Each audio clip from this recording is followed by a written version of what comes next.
So, DevOps, say you're a theoretical developer or operational person and you want to get on board with DevOps. How do you justify that to your company? I mean, how do you let them know it can really improve the process? How do you talk about that? Andy, why don't you start us off with that? Yeah, sure, mate. That's actually something I presented on yesterday at Camp DevOps. Was the idea of well, there you go. Getting top-down support for a DevOps initiative. You know, especially in larger businesses, which is where mostly I work. It's difficult for an individual at an operations or development level to get that sort of full organization cultural change and push it up. You've got to get that top-line support. So I talked a little bit about understanding your management's goals. You know, what is your mission? What's your CIO's mission? What's the company goals? What are the corporate goals? And finding ways to align that. Looking for the sort of MBOs, the KPIs that your boss is looking for. You know, what does the organization want to achieve in terms of outcomes? Is it all about cost saving? Is it about getting applications out faster? Is it about being able to do new things that you couldn't do before? Maybe, you know, developing for mobile. Find the goals that are going to get you there. And don't try and bite it off all at once. You know, find the individual problems that are stopping you getting to where you need to be and solve those problems even one at a time, maybe taking a pace-layered approach, you know, a different approach to your systems of innovation versus systems of differentiation or systems of record. And deal with things like risk, you know, understand what your organization's tolerance for risk is and work with that. Create risk mitigation strategies so that you're not throwing all your eggs in one basket and you're not setting yourself up to fail. I mean, especially in a large company, change is difficult and happens slowly. So, you know, work within those boundaries. You know, there's some of the ideas that I talked about yesterday. Do you think there's a lot of pushback when people try to convince their companies to get on board with that? People go, oh, we've heard about it, we're not interested? And that's actually interesting. The research that we've done a bunch of research on this topic, and it seems like there's a significant appetite to adopt DevOps at a manager and executive level.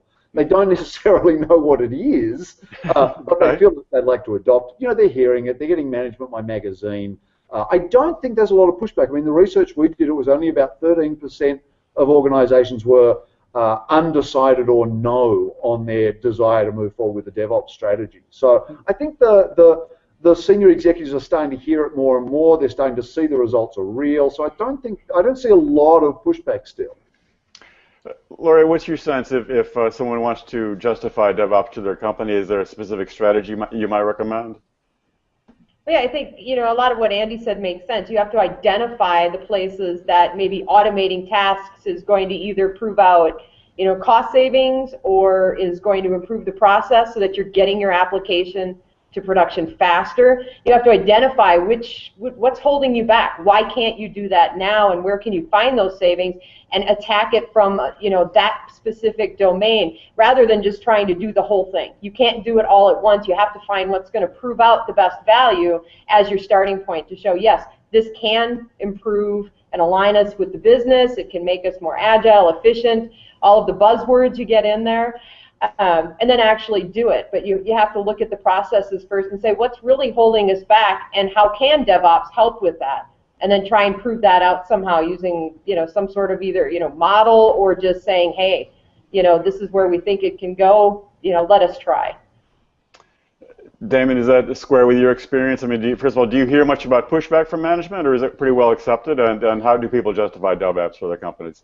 Well, I think it depends how you approach it, right? I mean, if you approach it as DevOps and you say, you know, DevOps is going to save us or DevOps is going to be great for us, you'll hear people ask, well, you know, prove to me DevOps is the right thing for us. And that to me proves that, or to all that's an indicator that the message hasn't really been communicated properly to the people who need to make these decisions. Because really all we're saying with DevOps is that, you know, it's an umbrella for a topic of a field of problems. It's an umbrella for a area of discussion around solutions about essentially, you know, time to market, quality, and improving effectiveness of your organization. There's not a company on the planet that would not agree with that as something that we need to do. Yes, time to market is important to us. Quality is important to us. Improving effectiveness is important to us.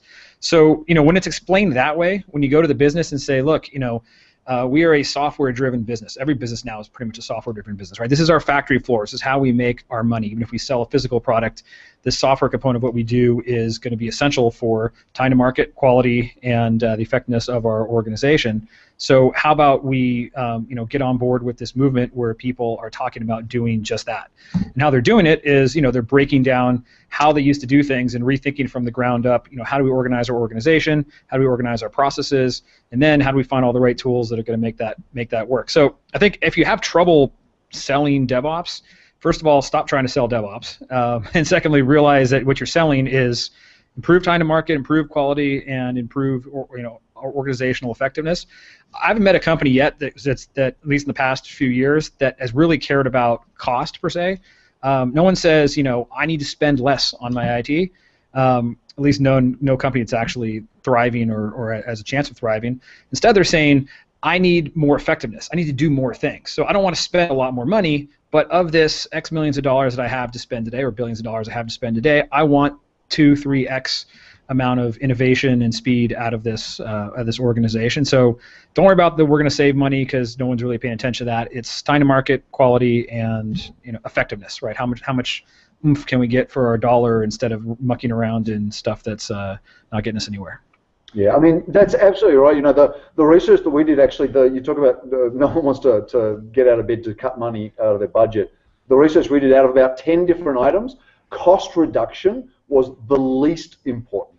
I think around 16% of, and this was managers and IT execs, about 16% listed ability to reduce cost as a key driver. Andy, I'd go one better. I'd say they put that on there because they thought they were supposed to.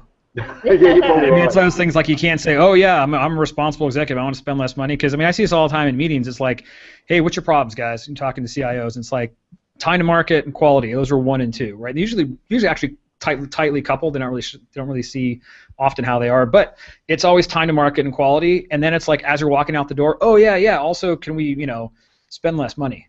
It's like, I think clicks in their head, like they were trained like that's just something they're supposed to say. But in terms of what they want, what actually gets them out of bed in the morning, saving money is just not, no great company was started by an accountant, right? That's totally unfair to accountants, but pinching pennies isn't going to get anybody where they want to go. It doesn't mean they want to spend frivolously, but they know they need to spend to get somewhere.